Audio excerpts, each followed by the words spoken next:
So good morning, I am Krishna Kumar. Continuing the discussions on cyclic and decomposition. Now we have come to a stage where we can make the formal statement of the theorem. And the proof is a very long proof, and therefore we break it down into smaller steps for better clarity. So let us first state the theorem. All the basics have been explored so far, therefore I am not going into reminding of them at this stage, but it has been already several times discussed. So we now make the statement of it.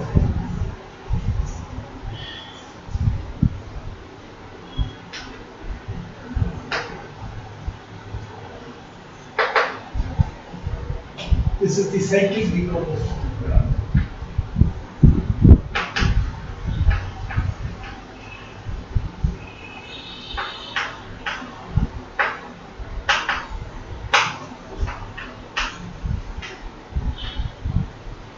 In fact, it's a beautiful decomposition of the vector space into a direct sum of subspaces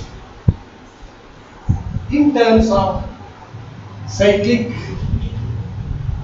subspaces associated with the given linear coordinate.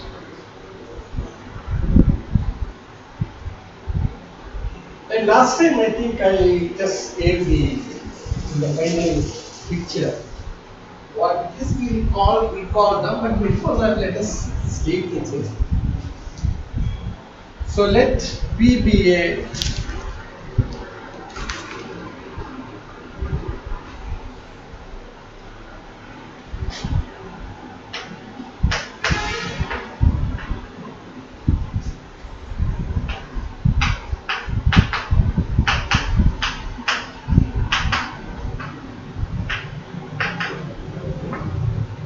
finite dimensional vector space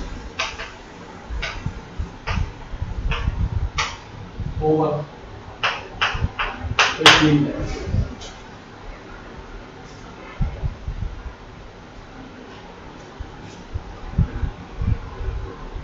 Let dimension of n and E be a linear transformation over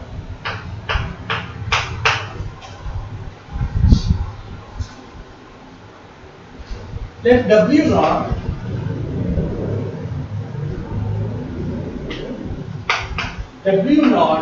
be a proper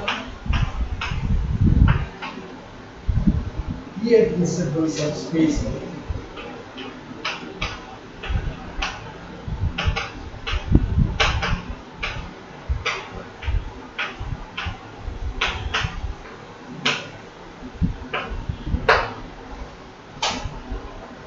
W naught be a proper irreducible subspace.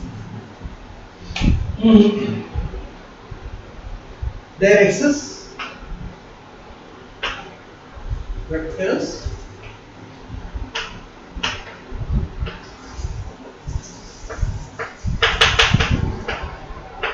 we are with respect to P annihilators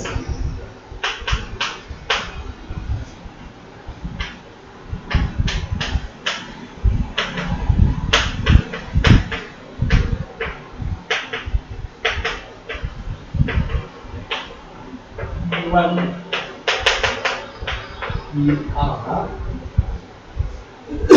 such that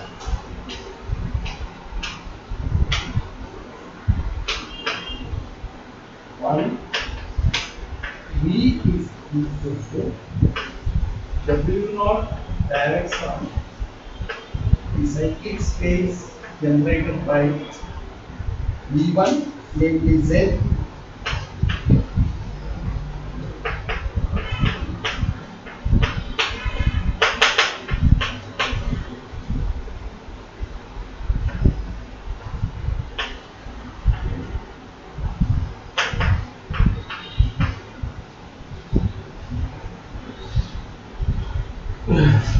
Second point is that we can devise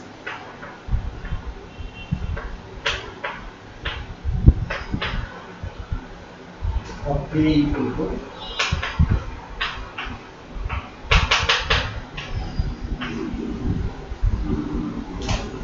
the integer R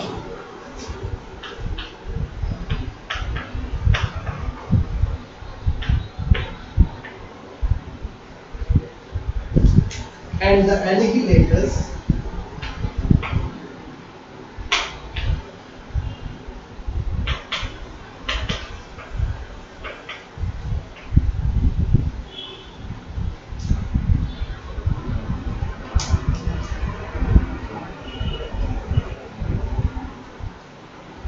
E1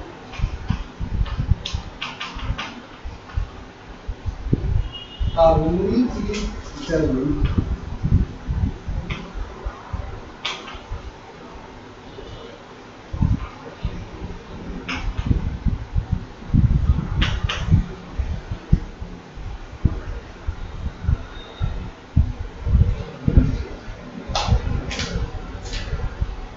by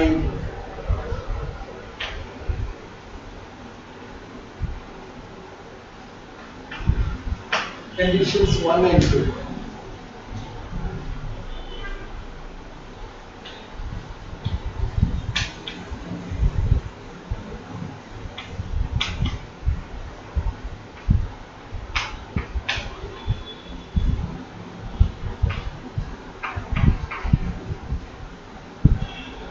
None of the decays are zero.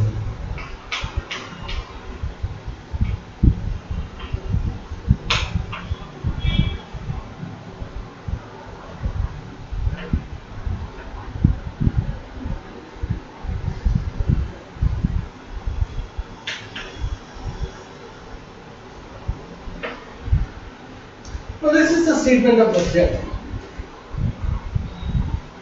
Okay, what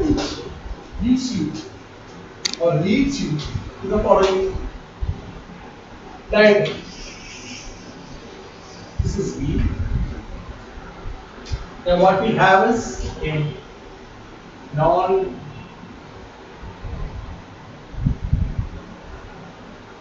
it's a proper T admissible subspace.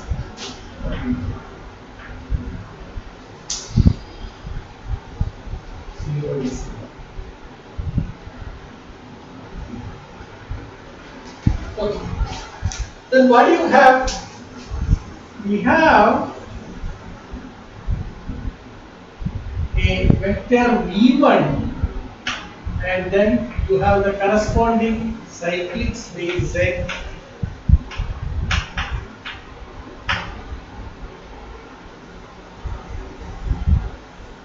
Now V2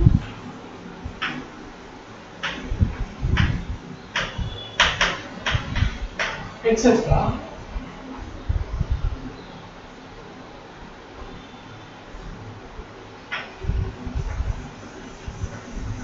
VR and this is Z.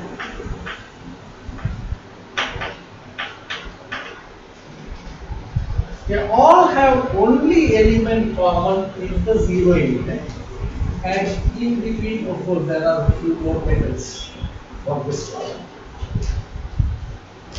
Right? And what happens is that whole V is the direct sum of these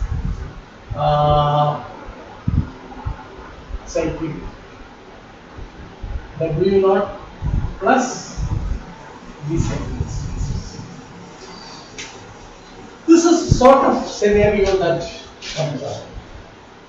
Further, we have for each Vi has a corresponding Pi. So you have P1 here, P2 here, PR. They are all the P annihilators of V1, V2, Vr, such that V is the direct sum of these cyclic spaces along with W0 that you start with. In fact, there is no harm in choosing W0 to be equal to the 0 vector. Then you get a boundary. But for the general proof, I think we use. We are assuming W0 is theoretical. I will come back to that. And then what is also significant is that you have Pi, Pk divides Pk.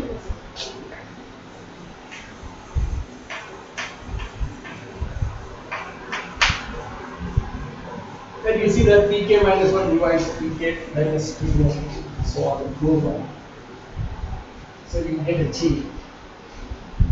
So you get P1, P2, etc. PR, so PR divides PR minus 1, PR1 minus 1 divides PR minus 2, etc. P2 divides PR. Okay. So what in fact we do is the following. Having started with W0, which is P admissible, and of course invariant matrix, what we prove is that we start building up a sort of exhaustive class of cyclic subspaces. The first one is bigger, and then the second one is smaller than that, etc. And the final one is smaller. So you see that, one of the things that you observe is that, see, the PIs or the degree of PIs become the dimension of ZVI. So if you have ZVI,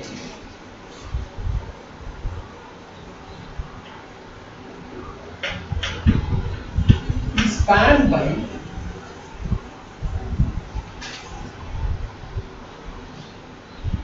the span of, in fact it's the basis, BI, PBI, etc. Some say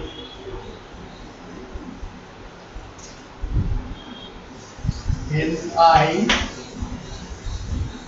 minus 1, where Ni is degree of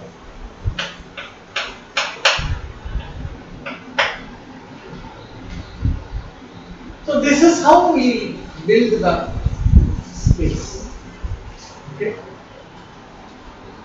So you get N1 here, it's a dimension of N1, dimension of N2, etc. dimension of N1. Suppose W0 has dimension N, and it's N plus N1 plus N2 plus etc. N1 equal to N. That's the final list. And these are all direct sums that so you see that this is of course in size, in terms of dimensions, Z V1T is bigger, the biggest among all this. Still smaller, so we keep exhausting the dimension until we get the direct sum equal to this. Since it's finite dimensional, you have it exhausting in a finite space. So let us look at some of the preliminaries that are required to do this research. Okay.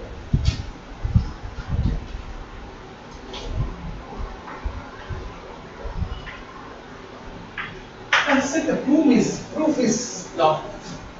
It's a long.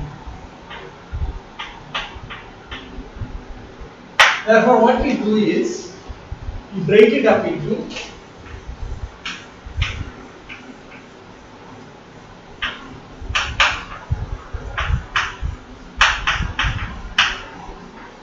smaller steps.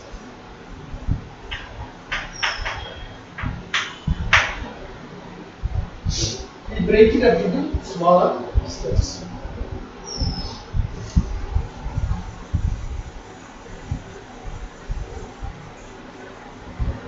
And the process is the following. Okay, we make a remark that W naught may be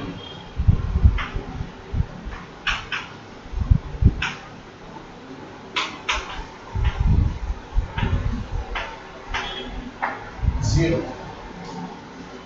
Yes. Oh. Okay. This does not really affect the process of object.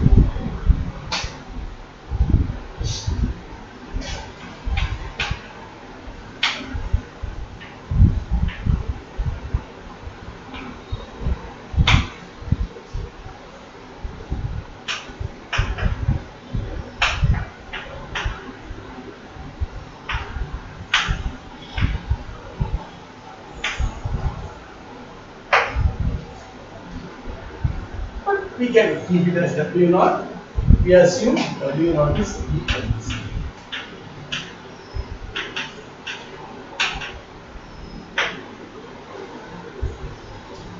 Now the objective of the proof, or what we are up to, there are two things here. One, what we do, we have to do is to show the existence of vectors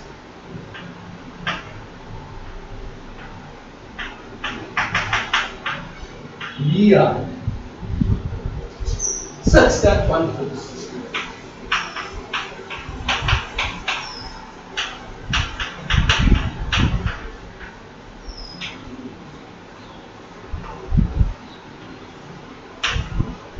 So it is the existence of V1, V2, VR that we have to look at first. How to actually construct these vectors or identify these vectors from among all the vectors available in V, so that this particular disposition or decomposition of the emerges. The second part, so these are the major parts. Then we have to show that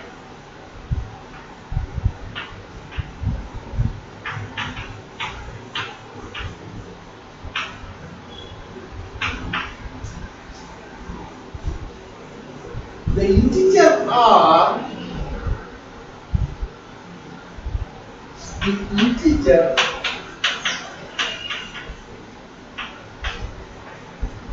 and the integrators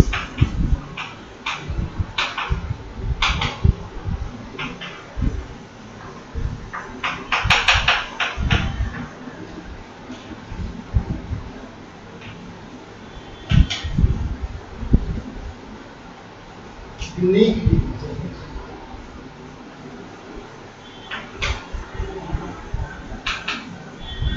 So these are the two major parts of it. One is the existence, the other part is uniqueness. Okay. Now, here there is no claim that the choice of these vectors V1, V2, etc. Pr are unique. What it says is that the number R is unique. Okay? As well as the V1, V2, etc. Pr are unique. Now this is the only part of V. So that is that's about the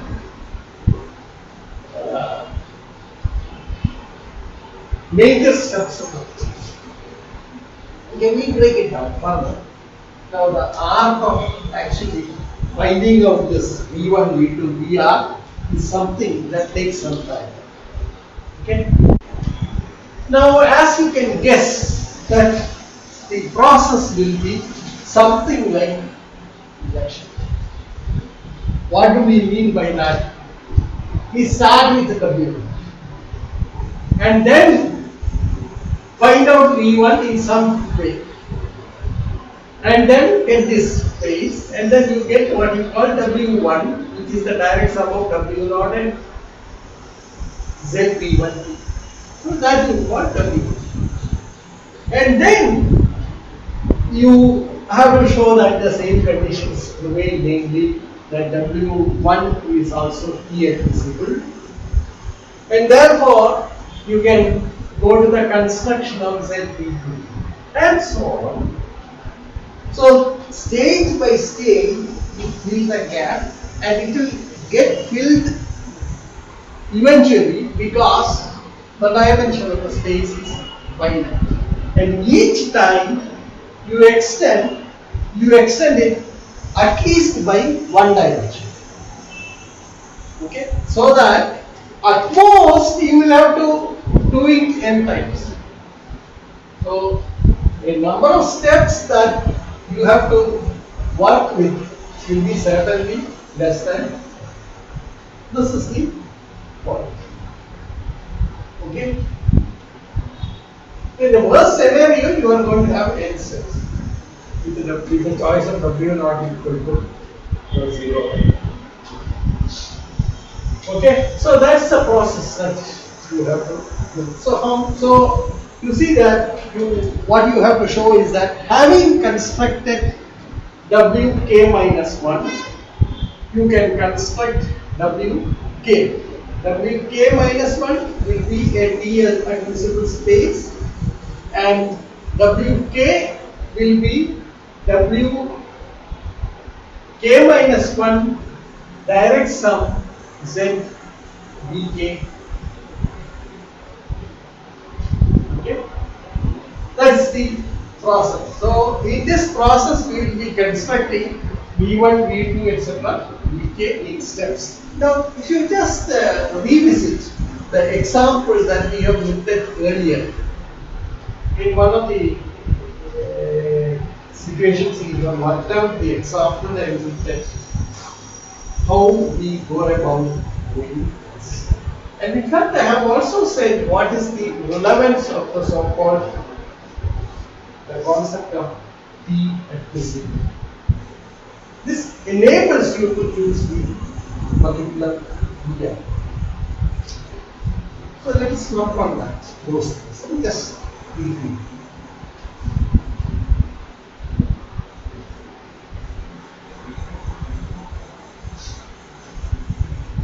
Okay, so just to recall.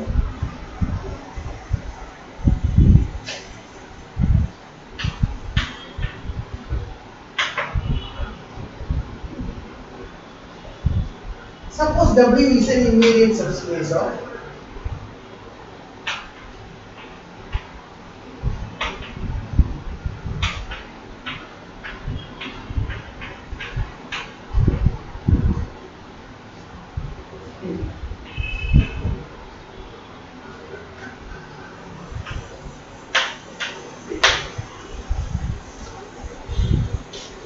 so this is the scenario.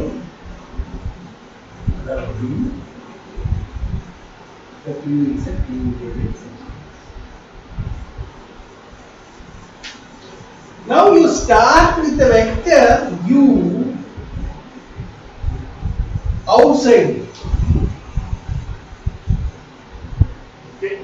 Because if you take any vector inside W, all linear combinations of or T is W being T invariant, its image, all these vectors V, P, V, etc. They are all inside W, so you don't get anything generate other than that. So you have to have your V U outside. So you start with an arbitrary U outside. So what you do is look at all the polynomials which map U into.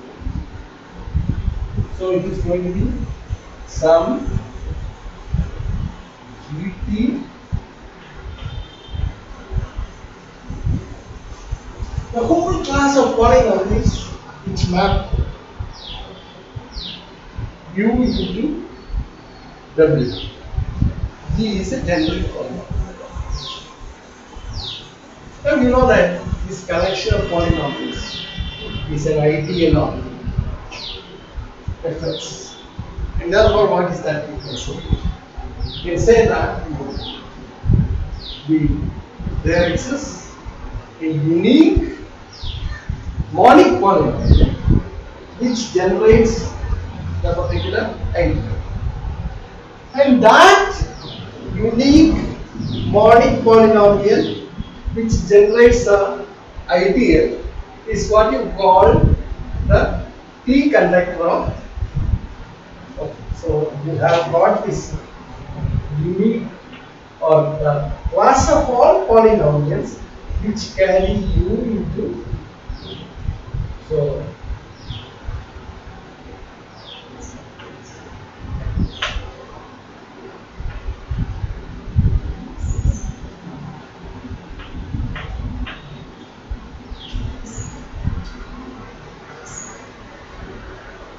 SU, okay.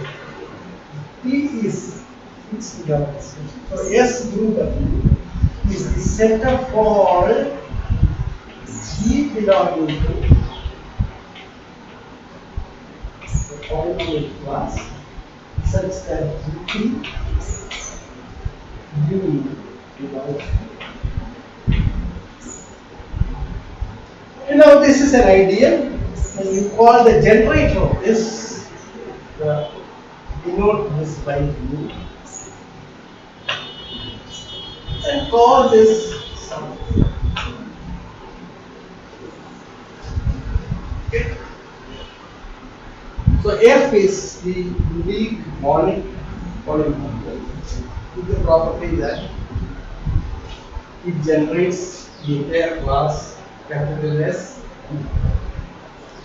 Okay.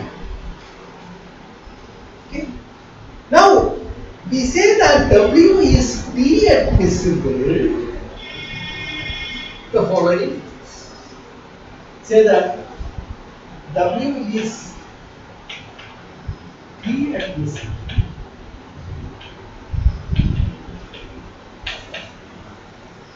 if there exists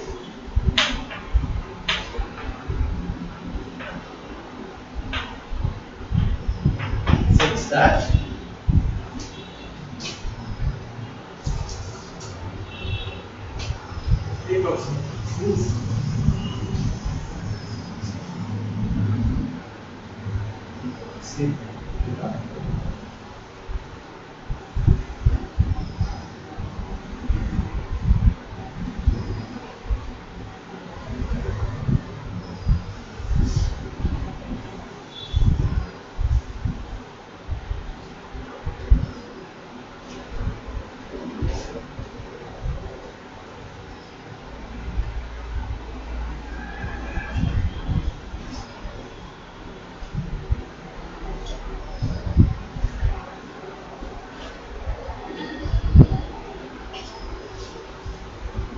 okay. So what we do is W belonging to W such that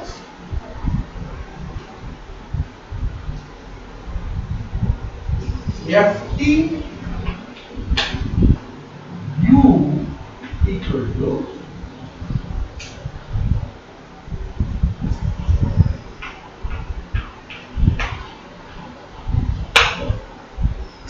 That means there is a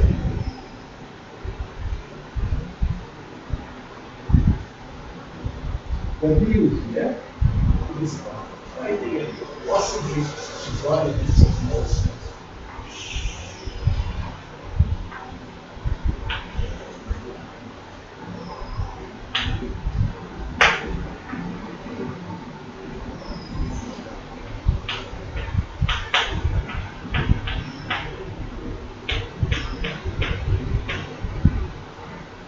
Then there is a W.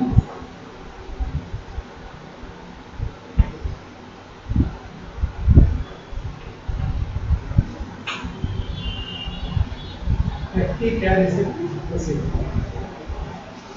So corresponding to U there is a W. Now you can clearly see that U minus, you have U minus W, you take U minus W, you call this V, and this V happens to be outside W. So you define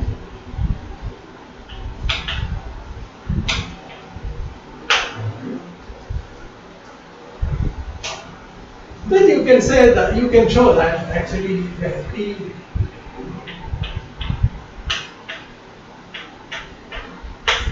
zero. So this V gets mapped to what is called the zero.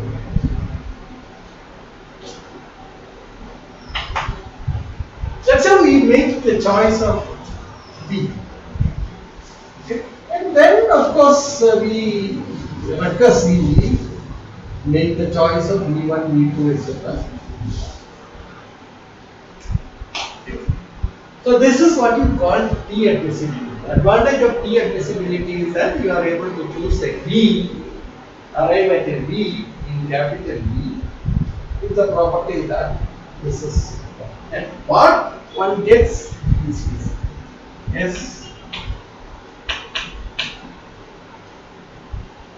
SU is equal to S. Therefore, they have the same values. So, here is a derivative of that. So, it's a sort of,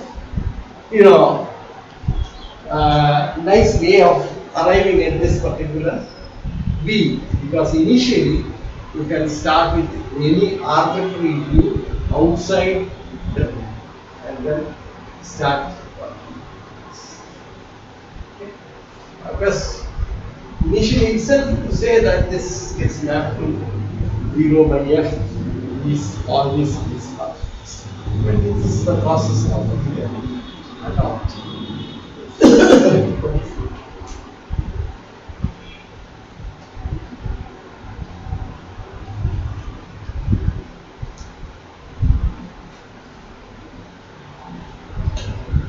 Now one more result that we possibly leapfrog for our purpose is this.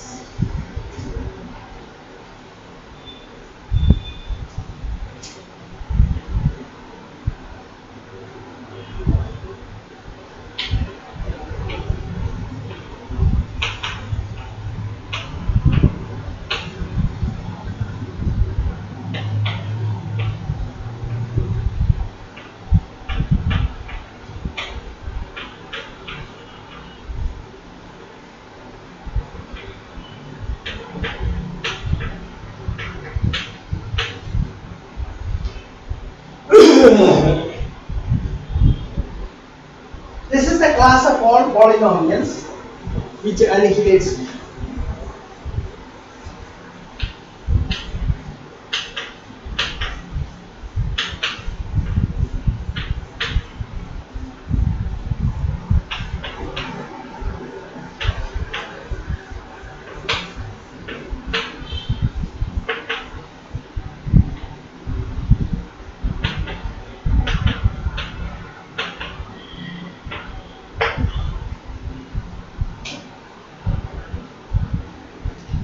Let P be the unique monic generator of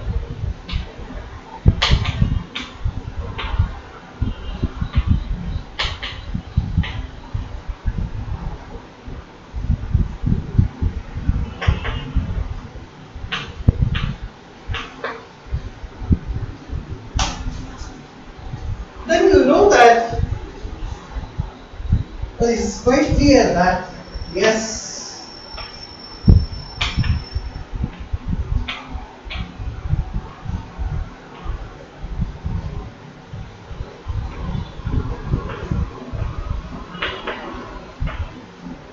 that means every polynomial of this class, because 0 is inside the domain, has this particular property.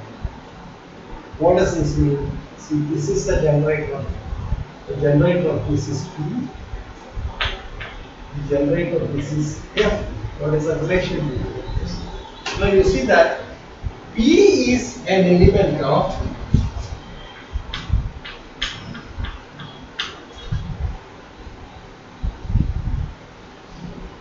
P is an element of SV0 and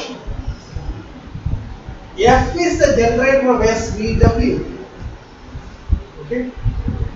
Therefore, any element of SVW is a polynomial multiple of F. What does it mean? What you get is that P is F times G for some G. What does it mean? It means that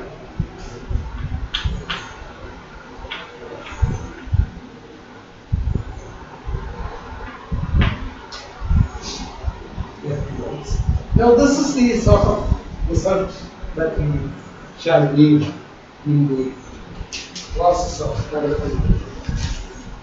Okay. Now let us broadly describe what exactly we do in various steps. So in the first step, what we do is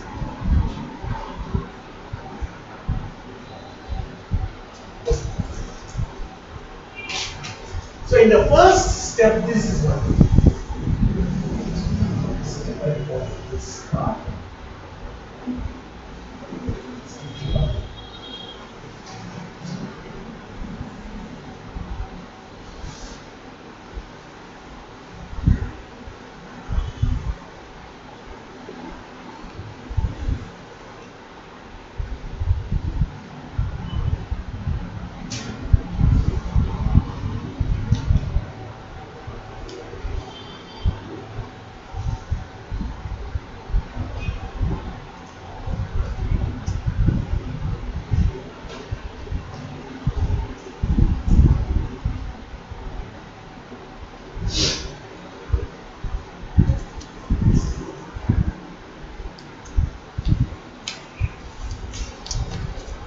So in the first step, what we do is the following.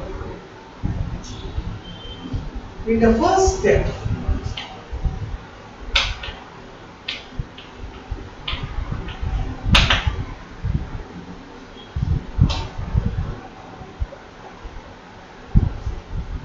we show that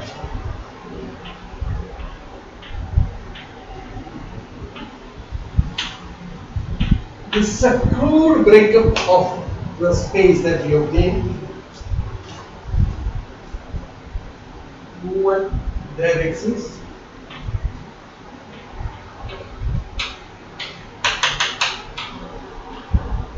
You are set belonging to V such that A W naught plus, this is not direct sum,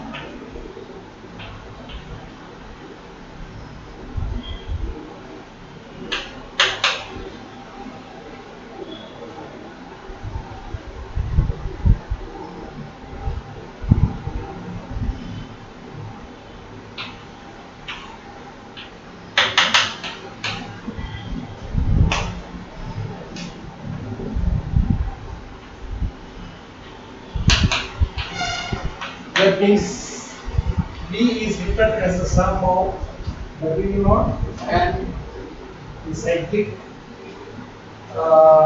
spaces generated by Z1, okay, Z U1, U2, etc. And we also do it in such a way that if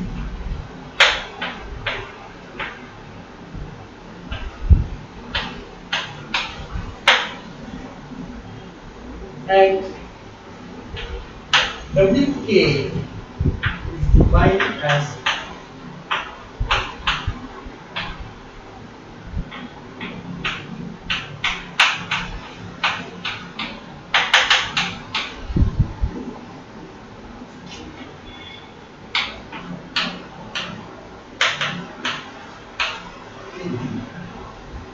for all k that lies between 1 and 2, then the conductor, the p conductor,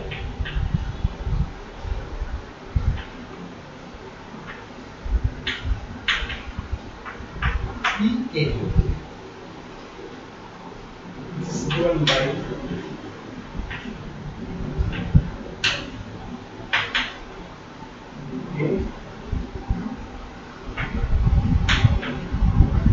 k minus 1. That means generator of the class of polynomials which move uk into wk minus 1, where of course wk's are recursively defined, as you can see here. Okay. Has maximum degree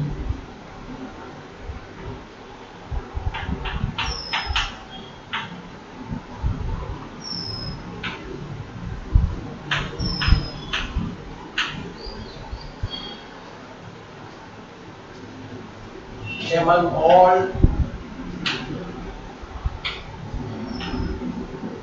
p conductors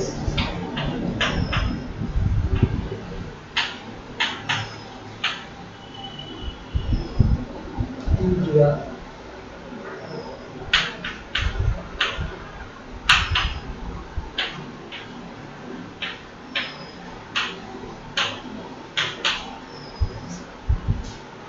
so what you have is this.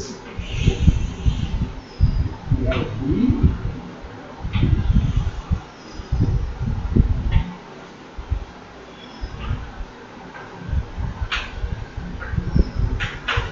Now you see that you can choose any vector outside WK and then go for the T conductor of that. Anyway, it is normal. That's very clear. And for each u here, you have the corresponding what we call the monic polynomial, the generator of the class of polynomials which conducts it into WK. Look at the degree of there. The degree is actually going to be bounded. Therefore, you see that there are only finitely many values for the picking surface. From among that, we choose a vector u with maximum. Such a vector exists. So this is the mode in which we keep choosing the vector. So what we do is we choose a u for which the degree is the maximum. That's what you have. So what you have is the following: in the degree of k equal to maximum among b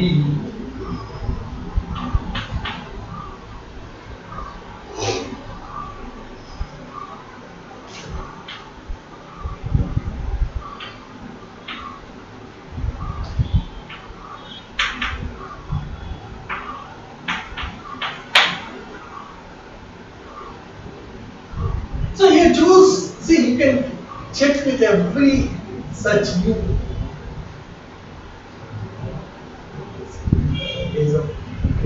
There's a way of finding out which is the highest possible mass.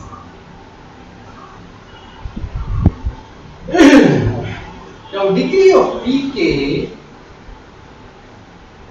we choose a u such the degree of the corresponding pk. See, now what you have is this.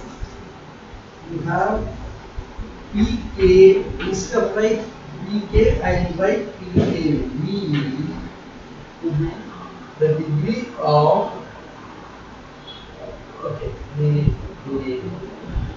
polynomial, or what we call the T conductor of V into Wk minus.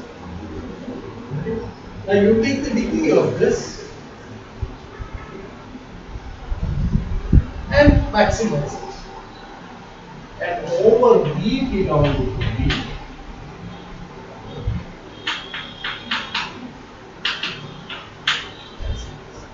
That allows you to identify the particular U. But you see that the choice of U is not unique. In fact, if you carefully go back to the example that we have considered earlier, you see that this choice that you have is quite a number of vectors are there. Okay? So it's not a unique vector U that you hit upon, but there are several vectors which are possible candidates for you. You choose one number. That's right. And I will come back to that example and then illustrate this. So that's about the first step. So that tells you how you are going to choose the particular U. What one does is first you choose U1, then you have W1. With W1 you choose U2, and so on until you exhaust the whole space. So you get U1, U2, etc. U1 anyway in finite steps. Exhaust it. So there should be no problem. Okay. So we will describe this more in more detail, but I am just giving the idea. Okay. Now, having done that, go to the step.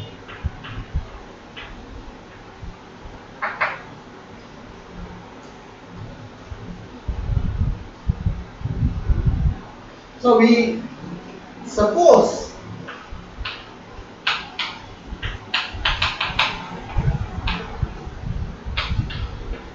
the vectors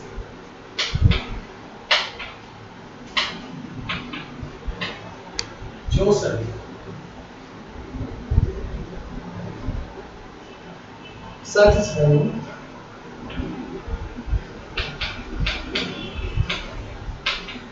the conditions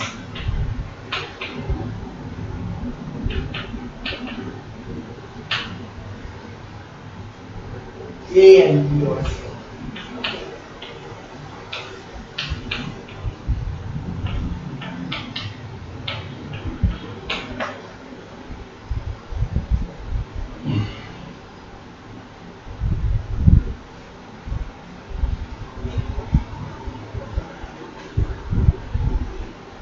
Then what is that you have to choose?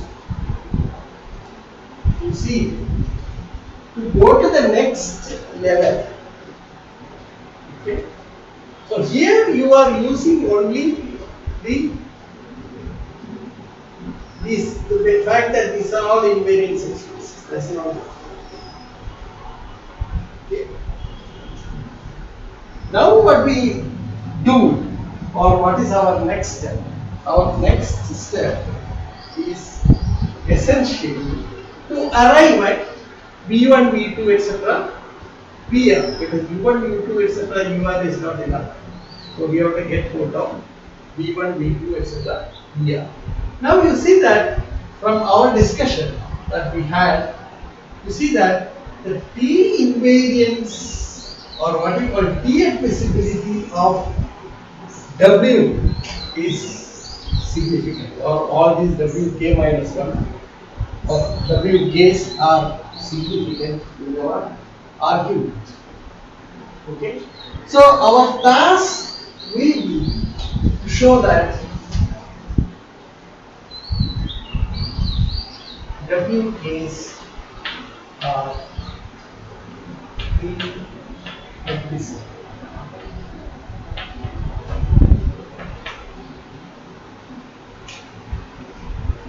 For 1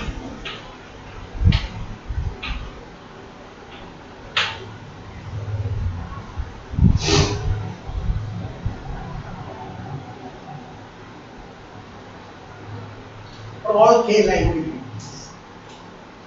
Okay, because of course our WR becomes really in the whole space, so that's really right. So this is our task. So only under that assumption we can run the what you call recurrence operation to identify what is called U1. From U1 you go to V1. Then of course, suppose you have obtained Wk minus 1, then you get your corresponding Vk. So these are the sort of analysis that you have to do. It needs some hard work to get there. Okay. Now after that, what do we do in the third step? In the next step, step 3,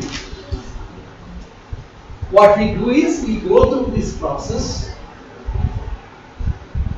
Having proved this, I think we are in a position to define what your VIs are.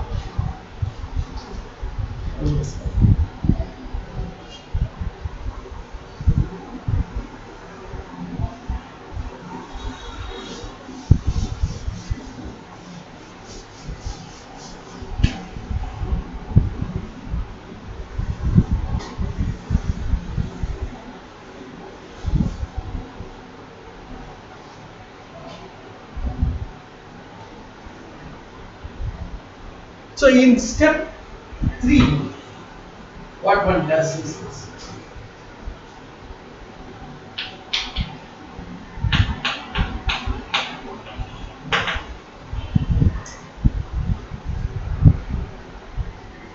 We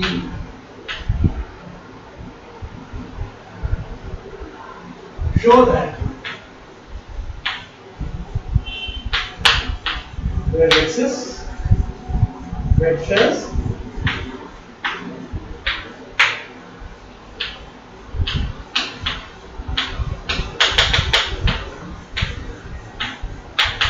such that the first condition will be equal to direct sum. Now you are getting direct sum.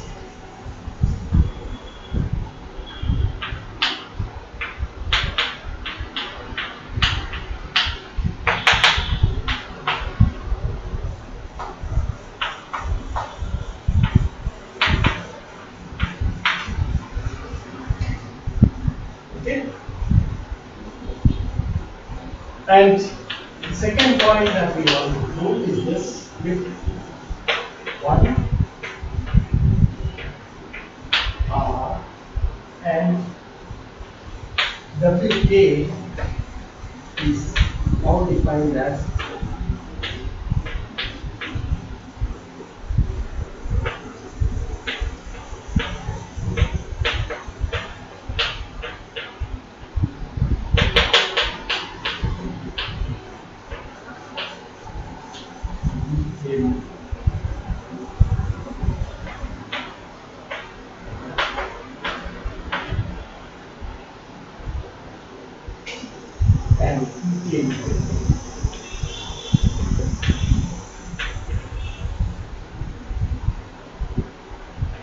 generator of the conductor of Vk minus 1, then Vk is equal. free and immediate drop.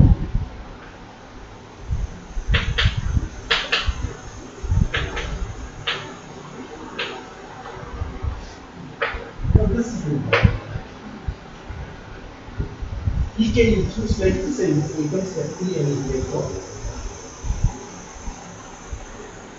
And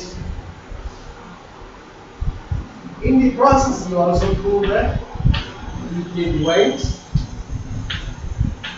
I from I.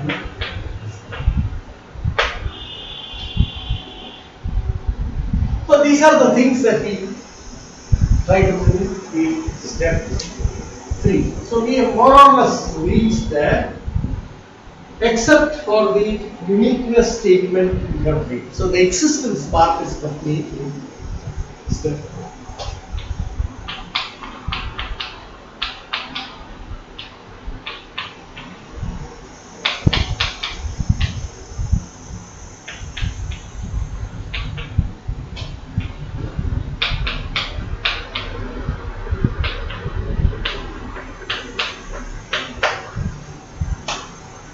Having got this, now we have to work out the uniqueness.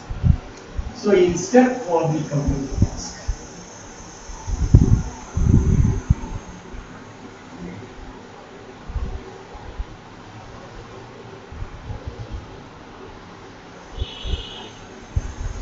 So that really works out here.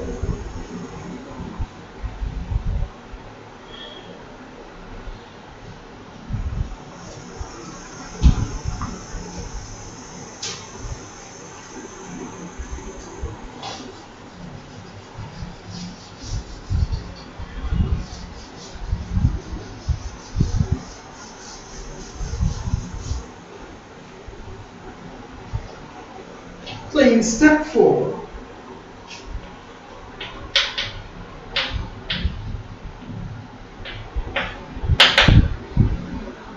here we show that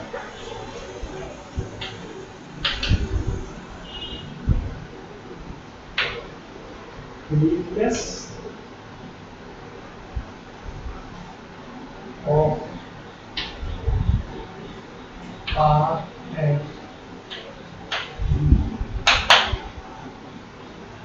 polynomials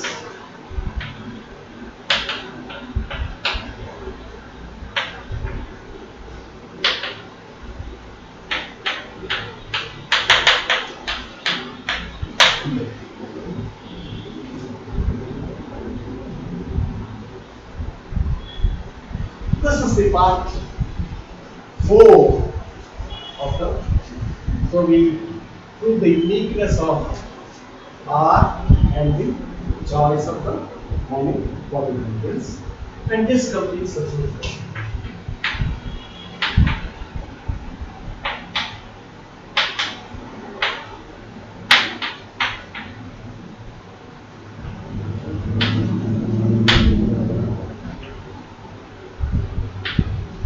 Now what I plan to do in my next couple of lectures is to really go through these 4 steps in detail.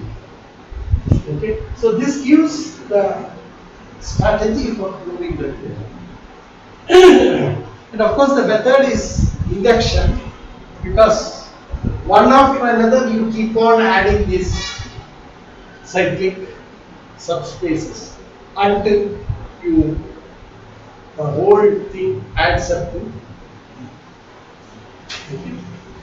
Right? So that's our strategy. Now it may be it is worthwhile to have a look at one of the examples that we got. In just a digression from this particular proof now. Let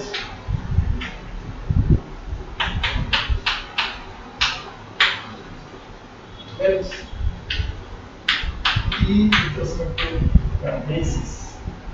This is the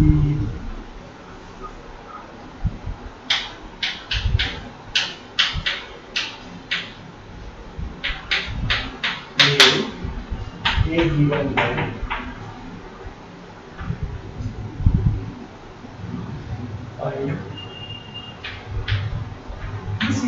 discussed earlier.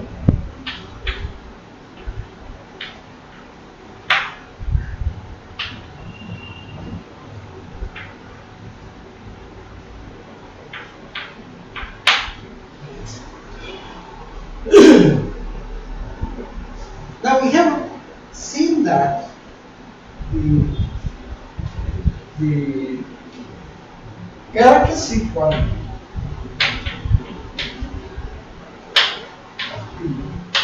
is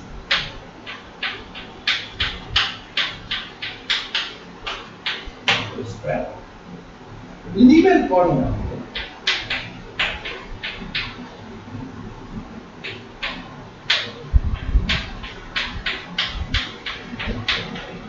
Therefore, you see that it is diagonalized. Right? Now, what one does is this: you want to get a cyclic decomposition. Now, look at this. What you have is that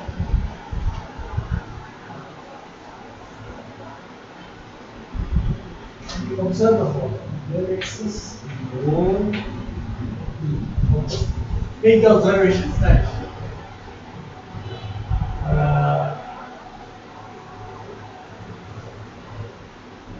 is he has no cyclic.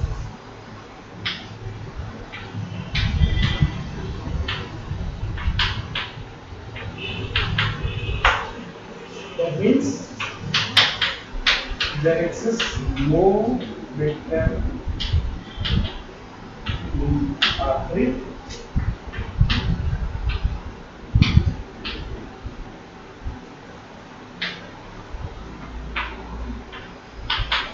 such that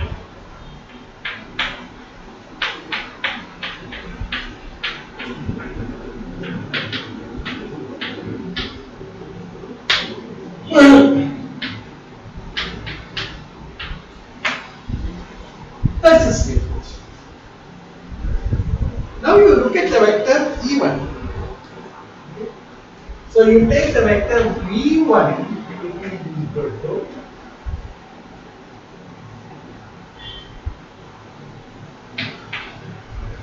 V1 will be equal to 0. Then you see that you take Z. We have done already. This is equal to span of and T1 is 5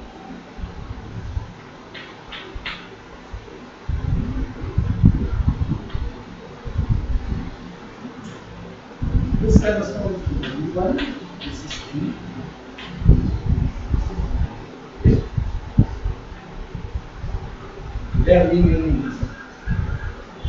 and you get a two-dimensional subspace. So W naught in this case is 0 vector, and then you get dimension of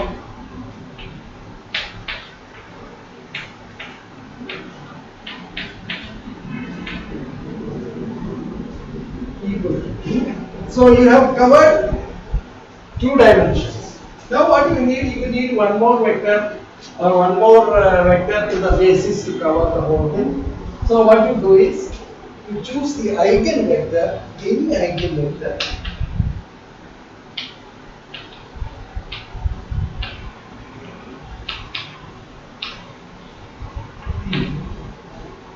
corresponding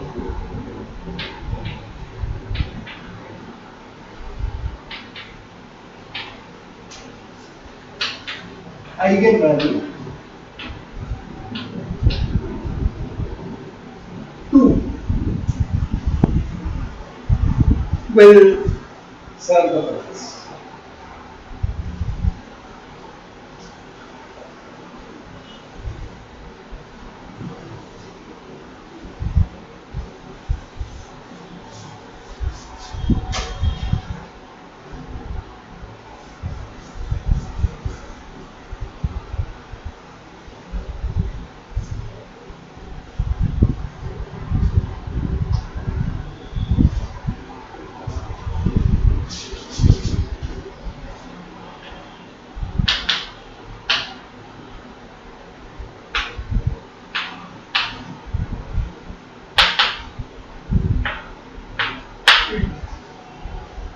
point, you see that V2 is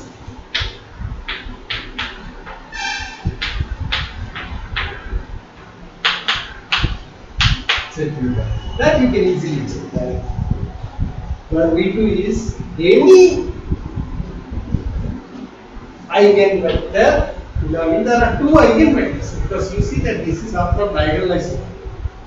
So there are two eigenvectors belonging to the eigenvalue, two linearly independent eigenvectors belonging to the eigenvalue. So any one of them you can use. But what happens is that the eigenvector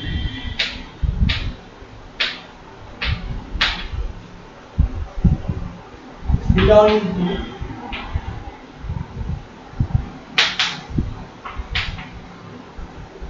the eigenvalue 1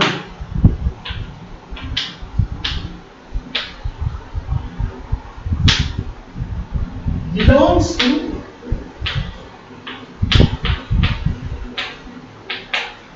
therefore that is not going to give you anything. Okay? Any eigenvector, because it's an eigenspace that we have, it is going to be spanned by TV1 and TV2.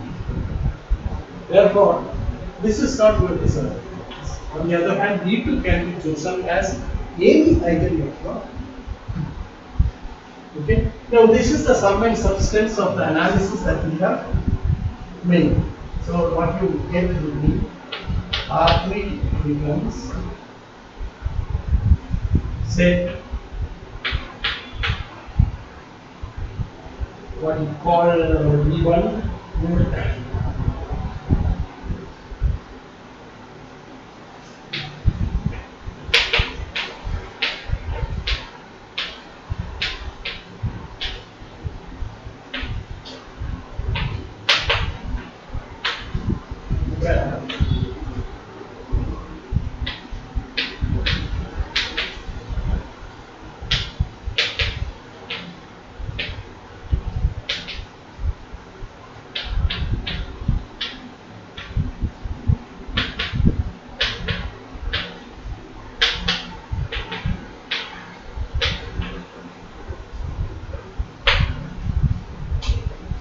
in fact, you see that the V1 becomes